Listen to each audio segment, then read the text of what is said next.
안녕하세요. 주식의 소리의 애솔입니다. 네, 내일은 참 궁핍했던 이번 달에 그나마 기대주 GI텍이 상장을 합니다. 상장 전에 체크해야 하는 포인트들 같이 짚어보도록 할게요. 먼저 우리 사주의 청약률은 100%였어요. 배정된 물량이 전부 다 소화됐고요. 그래서 1인당 청약 금액은 0.39억 원 정도가 됐습니다. 좋은 결과를 보여줬고요. 다음 최종 의무 보유 확약 비율은 55.26%로 잡아줬네요. 수요 예측 때 수량 기준 25.29%였는데 2배 이상 증가하기는 했습니다. 조금 더 높여줄 수 있을 것 같은데 약간은 아쉬워요. 그래서 기관 유형별로 어떻게 배정을 했는지 빠르게 한번 살펴볼게요. 우선 국내 기관들이 확약을 신청했던 수량 대비 배정받은 비율을 적어둔 표고요. 웬일로 미래에셋이 무난하게 배정을 했더라고요. 6개월 확약을 신청한 기관들한테 가장 높은 비율로 배정을 했고요. 그 다음 3개월, 그 다음 1개월, 그 다음 15일 순서대로 원칙대로 배정을 해줬어요. 눈에 띄게 이상한 부분은 그다지 없습니다. 제가 노란색으로 쳐둔 운용사와 투자 매매에 15일 확약 신청한 기관보다 미확약 기관의 배정 비율이 더 높았다는 것만 제외하면요. 네, 아무튼 넘어가서 외국 기관의 배정 현황을 보시면 여기서 또 오류가 나오는데요. 6개월 확약을 신청한 기관은 있었는데 한 주도 배정을 받지 못한 반면에 15일 확약을 신청한 수량은 전혀 없었는데 1105주가 배정이 됐더라고요. 수요 예측 때 보여준 표가 잘못된 건지 아니면 이번에 배정된 내역에서 표에 오류가 있었던 건지 아니면 일부러 이렇게 배정을 해준 건지 파악은 할 수 없었습니다. 하지만 중요한 건요. 보시면 거래 실적 무해외 기관들의 배정 비율이 매우 낮아요. 신청 수량 대비해서 정말 낮은 비율로 배정을 받았다는 뜻인데 반면에 거래 실적 유 기관 중에서는 미확약한 기관의 배정 비율 0.09%로 가장 높습니다. 역시나 이런 부분들이 있기 때문에 더 높일 수 있는 확약 비율에 한계가 있었던 게 아닌가 싶어요. 자, 혹시 기억나시나요? 제가 수요 예측 결과를 체크를 하면서 해외 기관 투자자 중에서 거래 실적 유 기관은 단 한 곳만 확약을 신청했다. 반면에 거래 실적 무 기관들은 확약 신청에 굉장히 적극적으로 참여했다. 하지만 미래에셋증권이 거래 실적 유 기관들에게 많이 배정을 한다면 최종적으로 확약 비율을 크게 높이지 못할 수도 있다. 요게 조금 우려가 된다라고 했는데 역시나 그런 결과를 보여줬습니다. 조금 아쉽지만 그래도 최종 확약 비율이 50% 이상이니까요. 절대적인 수치 자체로는 꽤 의미 있는 수준을 기록했습니다. 다행이죠. 네, 정리된 표 한번 보시면 되겠고요. 확실히 최종적으로 배정된 수량 내에서 국내 기관 투자자의 확약 비율은 높았던 반면에 외국 기관들의 확약 비율은 3.47% 너무 낮아요. 다시 한번 체크하시면 되겠고요. 그러면 최종 의무 보유 확약 비율이 적용된 상장 직후의 유통 가능 비율 다시 계산하도록 하겠습니다. 기존에는 상장 예정 주식 수의 30.87%가 바로 유통이 가능한 주식 물량이었고요. 근데 55.26%를 적용했더니 19.5%까지 내려갔습니다. 굉장히 큰 폭으로 감소한 거죠. 그리고 금액으로 계산하면 215억 원 밖에 안 됩니다. 기존 주주의 비율이 없고 확약 비율이 50% 이상까지 잡아줘서 이런 결과가 가능했던 것 같아요. 상장일에 바로 풀릴 수 있는 기존 주주 물량이 없다는 건 이런 측면에서도 정말 큰 장점으로 작용을 합니다. 자, 그래서 상장일에 매각 가능한 투자자 주체별 비율을 따져보니까요. 일반 청약자의 비율이 52.78%로 가장 높아요. 그 다음 국내 기관 투자자 36.53%고요. 그 다음 해외 기관이 10.70%를 차지합니다. 일반 청약자들, 그러니까 우리가 굉장히 중요한 포지션이 될 것 같아요. 네, 그리고 유통 가능 금액이 215억 원 밖에 안 되기 때문에 기존에 유통 가능 금액 200억 원대였던 종목들의 성과를 한번 참고해서 보시면요. 최근에 CU테크까지 포함을 해서 한 종목을 제외하고는 모두 다 시초가는 2배 가격에 형성을 했고요. 따상을 기록한 종목도 4종목이나 있었어요. 근데 CU테크와 아이퀘스트는 시초가가 당일에 가장 고가였습니다. 그 이후 쭉 흘러내렸어요. 그래서 혹시나 GI텍도 CU테크처럼 상장일의 시초가가 가장 고가가 되는 건 아닐까 싶어서 객관적인 조건들을 한번 비교해 봤습니다. GI텍은 2차전지 슬롯 다이 전문 기업, CU테크는 디스플레이 화면 실장 기술을 전문으로 하는 기업이었죠. 여기서 이미 GI텍은 느낌이 좀 달라요. CU테크와는. 네, 그리고 수요예측 경쟁률도 GI텍은 2000대 1이 넘었고요. 최종적인 의무보유 확약 비율도 20%가량이 더 높습니다. 그래서 유통가능 비율도 좀 더 낮고요. 기존 주주 없는 건 똑같고요. 유통가능 금액은 비슷하고요. 공모가는 절대적인 가격 수준으로만 보면 CU테크가 더 싸기는 한데 밸류에이션 측면에서 따져본다면 그냥 비슷한 것 같아요.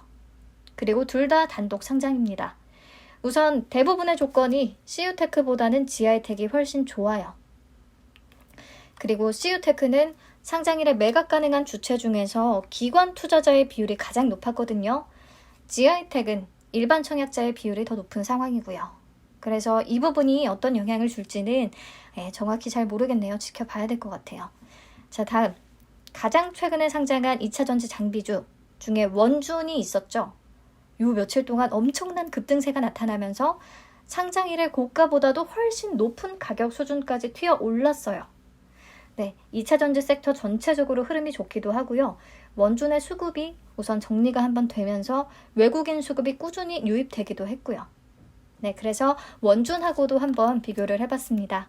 보시면 원준의 최종 확약 비율이 81.45%로 굉장히 높았던 것을 제외하면요. 모든 부문에서 GI텍이 훨씬 유리한 조건을 가지고 있습니다. 특히 원준은요. 상장일에 매각 가능한 주체 중에서 기존 주주 비율이 77.74%로 유독 기존 주주 비율이 어마무시하게 높았어요. 이게 너무 안 좋은 조건인 거죠. 그래서 생각보다 성과가 좀 별로지 않았나 싶고요.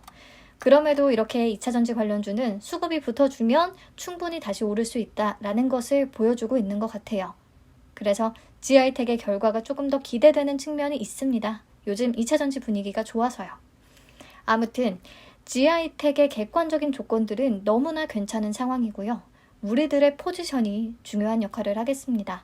그렇기 때문에 계속해서 말씀을 드리지만 우선 장전 동시효과에 괜히 낮은 가격에 매도 주문 내지 말 것. 시초가 2배부터 안착을 시키고 봅시다. 그래야 매수 잔량도 2배 가격대에 더 많이 쌓이게 될 거고요. 그렇게 돼야 장시작 후에도 더 오를 가능성이 큽니다. 네, 제가 왜 도대체 동시효과 시간에 낮은 가격에 자꾸 매도 주문을 내지 말라고 하는 것인지 요거는 따로 한번 영상을 만들어 볼게요. 제대로 설명을 드려야 될 것 같아요. 이론적으로.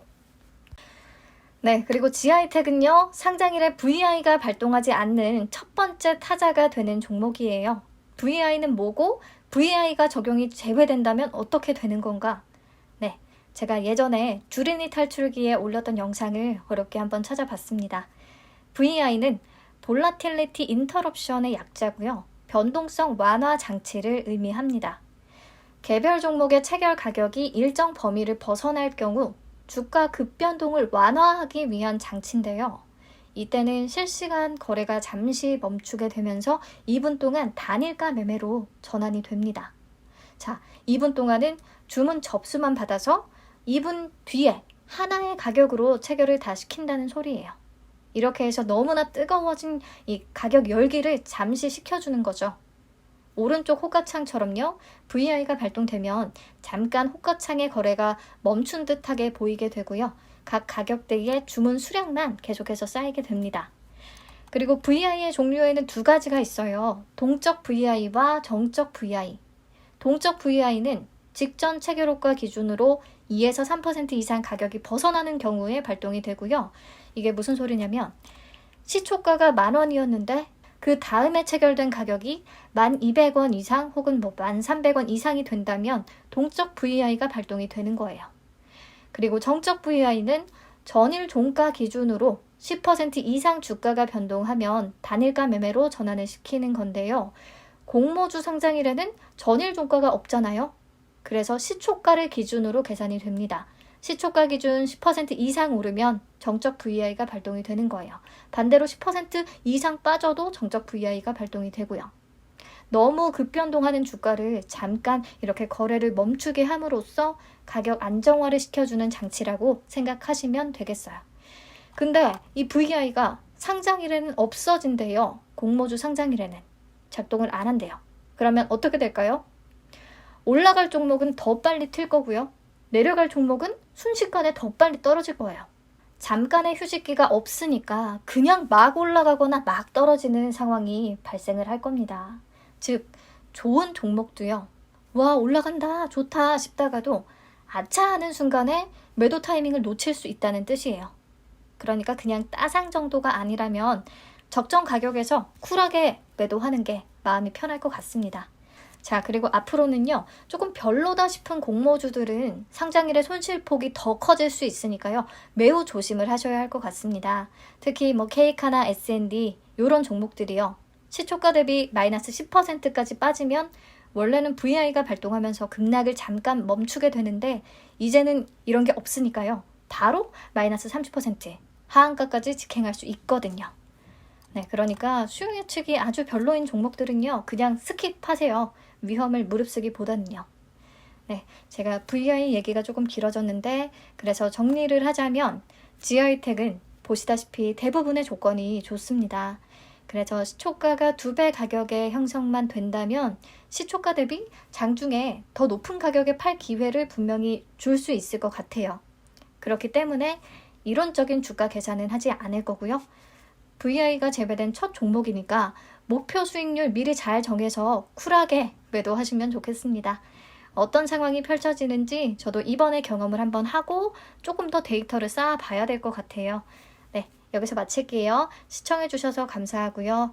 경쟁률이 높아서 배정받은 수량이 많지는 않지만 다들 좋은 결과, 좋은 수익 내시기를 바랍니다. 감사합니다.